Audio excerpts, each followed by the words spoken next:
जिमसाठी high protein smoothie बनवणार आहे. त्याच्यासाठी लागणाऱ्या वस्तू मी सांगते काय काय.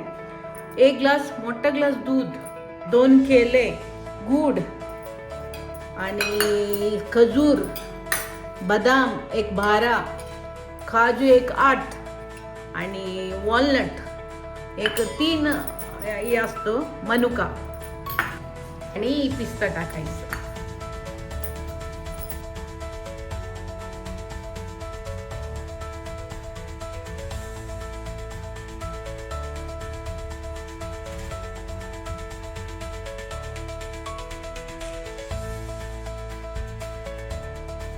केळा टाकू होतो थोडा.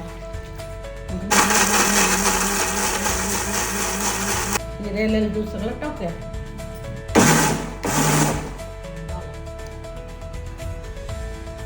ही तयार झाली हाय प्रोटीन स्मूदी.